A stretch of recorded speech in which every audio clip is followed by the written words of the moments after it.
Subscribe Indian News Analysis channel and press the bell icon for the latest defense updates. आईने हिंदी के एक नए episode में आपका स्वागत है, जहां आपके लिए लेकर के आते हैं इंडियन डिफेंस की टॉप 4 अपडेट्स को। और आज का वीडियो शुरू करें उससे पहले आप सभी को होली की हार्दिक शुभकामनाएं। ईश्वर आपका यह त्यौहार सुख एवं समृद्धि से भर दे।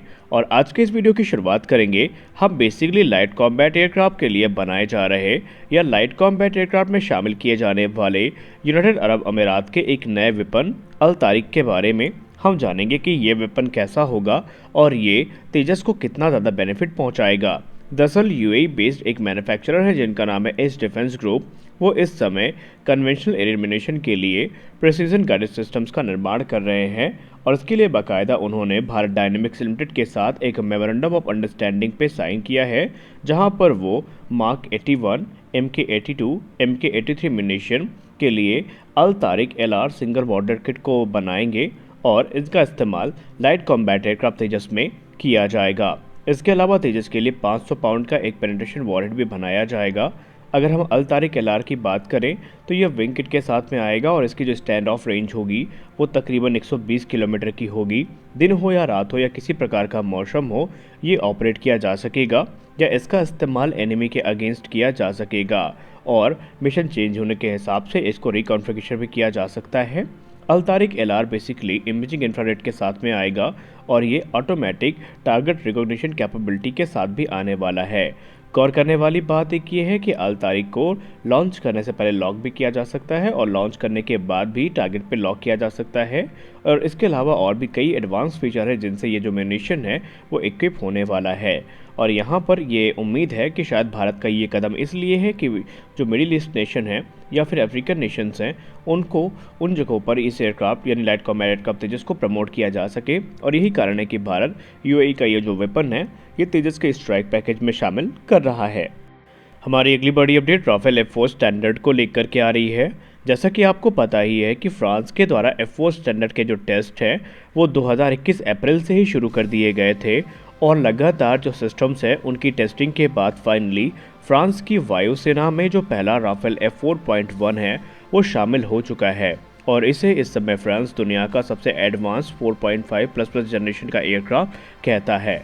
और यहाँ पर आपको जान के ताज्जुब होगा कि F4 स्टैंडर्ड में इस्तेमाल करी गई टेक्नोलॉजी जो है वो ऑलरेडी भारत के राफेल में यूज़ करी गई हैं। जी हाँ, हम ये तो नहीं कहते कि भारत का राफेल पूरा F4 स्टैंडर्ड है, लेकिन बहुत सारी क्रिटिकल टेक्नोलॉजीज़ का इस्तेमाल अपग्रेड्स के माध्यम से भारत के राफेल को प्रदान किया गया है।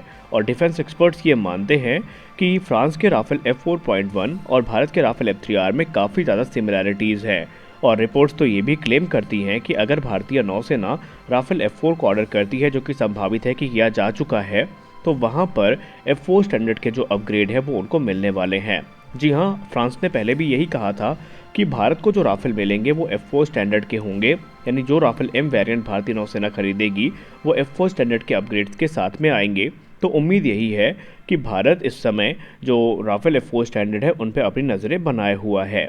गौर करने वाली बात एक ये है कि रिपोर्ट्स अलग अलग आ रही हैं, र्यूमर्स काफ़ी सारे आ रहे हैं, जहां पर ये इशारा किया जा रहा है कि अगर MRFA प्रोग्राम टेक ऑफ नहीं कर पाया तो फिर एडिशनल 80 के आसपास जो एयरक्राफ्ट हैं राफेल वो भारत के द्वारा ऑर्डर किए जा सकते हैं। वहीं कुछ रिपोर्ट्स में ये कहा जा रहा है कि 2 अलग अलग बैचेस में भारतीय वायुसेना राफेल F4 स्टैंडर्ड की खरीद करने की तैयारी कर रही है।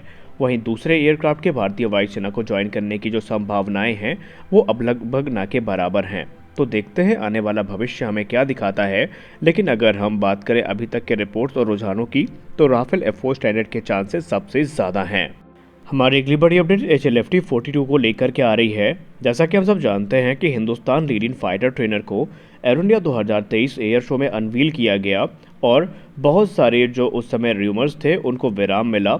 शुरुआत में ये माना जा रहा था कि ये एक छोटा एयरक्राफ्ट होने वाला है जो कि LCA लेफ्ट और बेसिक ट्रेन एयरक्राफ्ट के बीच का एयरक्राफ्ट होगा, लेकिन ये सारी संभावनाएं गलत उस वक्त साबित हुई जब जो HLFT 42 का maximum take off weight 17 ton के आसपास दिखाया गया। अब रिपोर्ट्स में ये बताया जा रहा है कि हिंदुस्तान एरोनॉटिक्स लिमिटेड अपने खुद से अपग्रेड किए गए हॉक मार्क 132 एयरक्राफ्ट, जिसको हम हॉक आई के नाम से जानते हैं, उसका इस्तेमाल HLFT 42 के टेस्ट बेड के तौर पर करेगा। जी हाँ, HLFT-42 के टेस्ट बेड के तौर पर हॉकआई का इस्तेमाल किया जाएगा।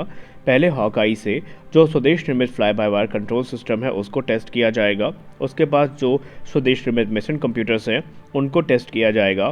फिर दूसरे सिस्टम जैसे कि कम्युनिकेशन, डेटा लिंक और भी चीज़ें हो गई वो टेस्ट की जाएंगी और तकरीबन 4 से 5 वर्षों में जो HLFT-42 का प्रोटोटाइप है वो बन के तैयार हो जाएगा। इसके अलावा बहुत सारी टेक्नोलॉजीज़ ये LCA तेजस से भी शेयर करेगा, जिसमें एसा रेडार हो गया, इंजन्स हो गए।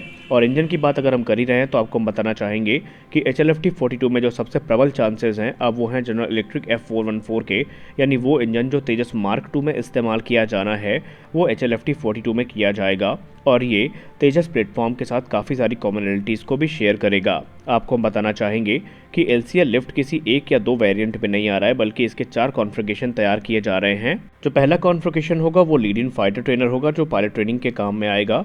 दूसरा एक लाइट अटैक एयरक्राफ्ट होगा जो कि लाइट अटैक रोल्स में इस्तेमाल किया जाएगा। तीसरा वेरिएंट होगा full fledge multi role fighter aircraft जो कि बड़ी संख्या में वेपन्स को कैरी करने में सक्षम होगा। उसमें state of the art avionics होंगी जैसे एसा radar, electronic warfare sweet, infrastructure track system, fly by wire control. और चौथा वेरिएंट होने वाला है वो एक आमका होने वाला है। आमका का मतलब ऑप्शनली मैन कॉम्बैट एयरक्राफ्ट जो कि हमारे किरण की जैसे होने वाला है, यानी किरण एयरक्राफ्ट जिसको इस समय कैट्स आमका में कन्वर्ट किया जा रहा है, तो ये उसी प्रकार का एक एयरक्राफ्ट होने वाला है। हमारी अगली बड़ी अपडेट आर्मेनिया को लेकर के आ रही है। मीडिया रिपोर्ट्स में ये बताया जा रहा है कि लास्ट ईयर आर्मेनिया का एक डेलीगेशन भारत पहुंचा था, जहां पर उन्होंने कल्याणी स्ट्रेटेजिक सिस्टम्स लिमिटेड के द्वारा विकसित करी गई माउंटेड आर्टिलरी गन सिस्टम, जिसको हम मार्क के नाम से जानते हैं, उसका एक टेस्ट आयोजित किया था। दरअसल ये जो माउंटेड आर्टिलरी गन सिस्टम है ये 155 mm और 39 कैलिबर के सेल्फ प्रोपेल्ड हॉविट्जर है और इसका टेस्ट उनके द्वारा किया गया था। कल्याणी इसे मल्टी टेरन आर्टिलरी गन कहती है जो कि एक 4x4 व्हील प्लेटफॉर्म पर बेस्ड है और इस समय आर्मेनिया इस प्रकार के जो वेपन सिस्टम्स हैं इनको बड़ी संख्या में चाहता है।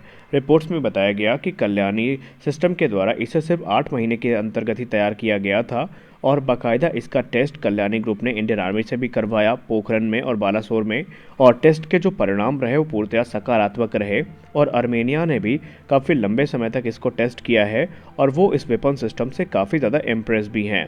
जी हम आपको बताना चाहेंगे कि इस 155 mm और 39 कैलिबर की जो हाविट्जर है इसको आर्मेनिया के ऑफिशियल्स के द्वारा तकरीबन 40 दिनों तक अलग अलग कॉन्फ़िगरेशन में टेस्ट किया गया है और आर्मेनिया के अधिकारियों ने ये कहा कि वो इस सिस्टम से काफ़ी ज़्यादा इम्प्रेस हुए हैं और आने वाले समय में इस सिस्टम को लेकर के जो बड़ी डील है वो साइन करी जा सकती है। दरअसल सेम सिस्टम भारतीय सेना को भी ऑफर किए गए हैं और इंडियन आर्मी भी इनकी कैपेबिलिटी को लेकर के काफ़ी ज़्यादा इंटरेस्टेड है। कल्याणी ग्रुप का ये कहना है कि आने वाले निकट भविष्य में आप देखेंगे कि भारतीय सेना की जो भी रिक्वायरमेंट होगी, जैसे भी आर्टिलरी गन की रिक्वायरमेंट होगी, ये उनके द्वारा पूरी की जा सकेगी और भारत को अब आर्टिलरी गन इंपोर्ट करने की ज़रूरत नहीं पड़ेगी। और ये कहीं ना कहीं इशारा करता है कि हमारे जो प्राइवेट सेक्टर हैं वो कैसे डिफेंस के क्षेत्र में अब ज़्यादा आगे आ रहे हैं। तो आज के इस वीडियो में बस इतना ही। वीडियो को अंत तक देखा आपने, इसके लिए धन्यवाद। मिलते हैं अपने अगले वीडियो में, तब तक के लिए जय हिंद।